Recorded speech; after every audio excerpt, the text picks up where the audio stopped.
16 рисунков о космосе воспитанников детских домов передали в Музей космонавтики села Дюбсюн Усть-Алданского района.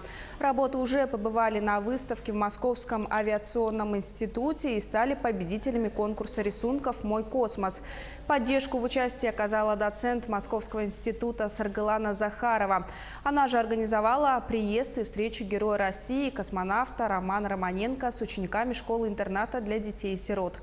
Неспроста многие юные художники посвятили свои картины именно ей. Стоит отметить, что рисунки в течение лета были выставлены в Музее «Россия. Моя история».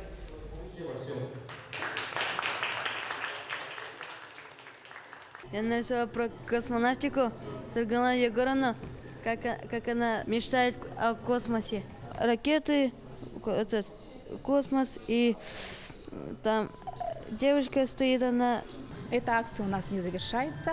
Сегодня мы пришли для подписания четырехстороннего соглашения между нашей школой и Центром дополнительного образования Усть-Алданского вуза, между средней общеобразовательной школой село Дюбся, Музеем космонавтики и авиации и детским технопарком.